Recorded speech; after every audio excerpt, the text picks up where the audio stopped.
Linda Barcz from the Bruce Company is here taking your calls at 270-9933. Spring has sprung.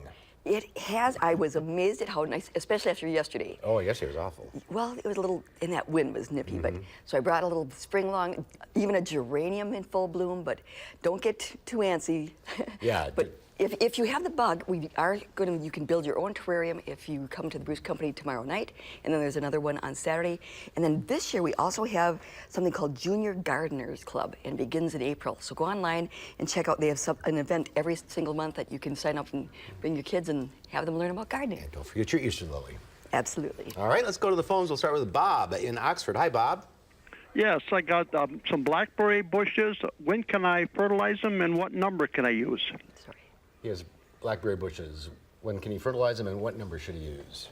Okay, well, fertilizer is, you can get something that's specific for fruit. You don't necessarily have to, but make sure that you don't use anything that has any kind of herbicide, weed killer incorporated in it. So sometimes when I say that fertilizer, you don't have to get a specific one, but this is actually probably a good time to fertilize because then the fertilizer will be taken up and help with the growth of the plants. You don't want to use weed killer because you're eating the berries. Exactly, and it would kill the plant. So use something that has nitrogen, phosphorus, and potassium in it.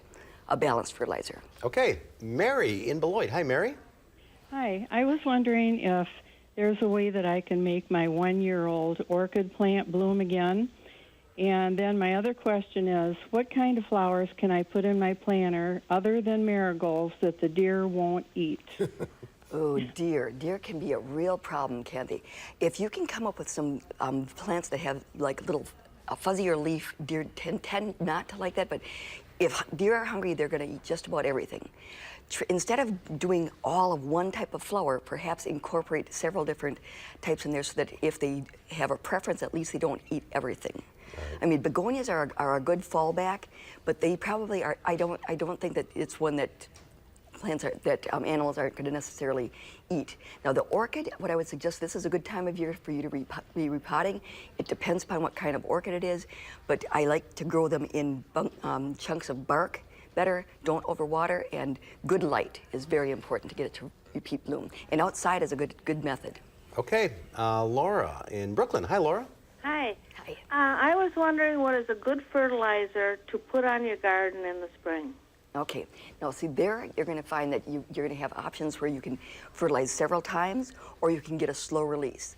Either one of those fertilizers is very appropriate for your garden. And make sure that you get something that is, in gardens, you're promoting flowers because that's where you're going to have the fruit. So don't use something necessarily real high in nitrogen. You want a balanced fertilizer again, something that has nitrogen, phosphorus, and potassium. Talking gardens, it's good. It's the time We're of year. getting there. Judy in Rock Springs. Hi, Judy. Hi. While visiting my sister in Florida, I received a beautiful gardenia plant from her. I brought it back, and it is flowering beautifully. But what do I do with it? Can I put it in the ground, or do I have to keep it as a house plant? Okay. Well, I think you're going to have better luck keeping it as a house plant. But I find that if you can move, once we're past danger of frost, the same thing with any plants. It's too cold yet. You could have things out during the day, but you're going to have to bring them in because we're getting too cold at night. But that gardenia is going to thrive outside in a pot. And if it's too root-bound, make sure that you upsize it a bit. But they bloom great in Wisconsin. But then you have to bring it in. So that's why I don't put it in the ground. All right. Jane. Hi, Jane. What's your question? Hi. I have some African violets, and they've been dying.